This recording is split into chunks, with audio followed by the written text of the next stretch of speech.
Have you ever just looked at the news and wondered, why is all of this happening? Why do countries do the things they do? Well, today, we're going to pull back the curtain. We are diving into geopolitics, the hidden operating system that really shapes everything from trade deals to global conflicts. It really all comes down to this one question, right?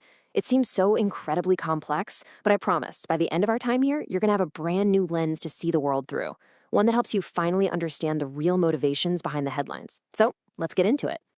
All right, so here's our game plan. We're going to start with the absolute basics, then we'll build up to the core forces that are always at play. After that, we'll look at the tools nations use and then see how it all comes together in the real world. And to wrap it all up, we're going to give you a new mindset to analyze it all for yourself. First up, what even is geopolitics? Don't think of it as some stuffy academic subject. It's much cooler than that. Think of it as the invisible software running in the background of our world. It's the operating system for pretty much all global interactions.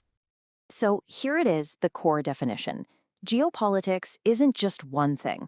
It's all about the dynamic mashup of these four huge concepts. It's about how a country's location impacts its economy, or how its political power influences its neighbors. See? It is all connected. But what's the point of it all? Why bother? Well, it always boils down to this. Every single nation is driven by these three fundamental goals. No matter what they're doing, a trade negotiation, a military decision, their actions are almost always designed to secure power, expand their influence, and at the most basic level, ensure their own survival on the world stage. So what is it that drives nations to seek that power and survival? Global events aren't just random chaos. They're actually pushed and pulled by a pretty consistent set of underlying forces. These are the engines of geopolitics. These are the four core drivers that really make the world turn. Okay, first up is geography. And honestly, it's probably the most fundamental driver of all. Think about it. A country's physical reality, its access to an ocean, its natural barriers like huge mountain ranges, the resources buried under its soil, all of this stuff dictates its built-in advantages and its unavoidable weaknesses, right from day one. Next, you've got history and culture. You just can't understand a country's actions today without looking at its past. Seriously, its national memory, we're talking past wars, old alliances, deeply held traditions and values, all of that acts like a filter through which a nation sees the entire world and its own place in it. Then, of course, you have to follow the money. Economics. The need for resources, access to markets, control over shipping lanes, and who's leading in technology. These are not just business concerns. They are massive drivers of foreign policy and, frankly, a primary source of any nation's power. And finally, security. This one's primal. The most basic need of any country, any state, is to protect itself. This fundamental drive for self-preservation dictates who a country becomes friends with, who it sees as a rival, and how it uses its military and intelligence forces. Okay, so now we get the why, those four drivers. Now let's dig into the how. Nations have a kind of playbook, a set of tools they use to get what they want on the global stage, and these tools fall into different categories of power. So, this playbook has three main moves. First, you've got hard power. That's using military or economic muscle to force an outcome. Think armies or economic sanctions. Then there's soft power. This is way more subtle. It's using your culture, your values, your diplomacy to attract others to your side. And, well, the most effective players, they use smart power, a skillful mix of both. So, we've got the drivers and we've got the tools. Now let's shift to the arena where this all plays out, the global game board. And it's not a total free-for-all. There are key players and sort of unwritten rules that govern the whole thing. And believe me, this game board is a lot more crowded than you might think. Of course, you've got the nations themselves, but then you have these powerful alliances like NATO or the UN that act like teams. And more, you've got non-state actors. We're talking massive tech corporations or influential nonprofits who are becoming incredibly powerful players that can absolutely shape global outcomes.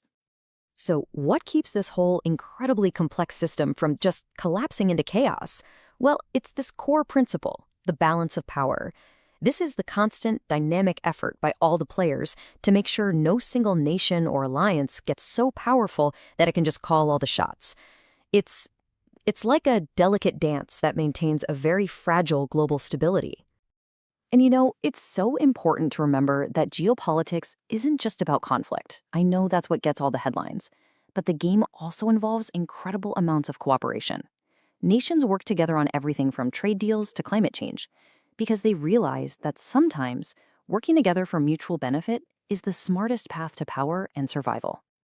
All right, that's enough theory. Let's make this stuff real. Let's take a look at where all these drivers, tools, and power plays are actually colliding right now on the global stage. This is the game in action. So if you look at the world today, these are the major flashpoints. The rivalry between the US and China? That's a classic struggle for economic and technological dominance. Tensions with Russia? That taps right into those deep historical and security drivers we talked about. You see the rise of a new player like India totally shifting the global balance of power. And then you've got challenges like AI and climate change creating entirely new battlegrounds nobody was thinking about 30 years ago. Okay, so we've given you the whole framework, but the real goal here is to empower you. This last section is all about giving you a practical, new mindset so you can look at the world and actually start to think like a geopolitical analyst yourself. If you remember one thing, just one single thing from everything we've talked about, make it this quote.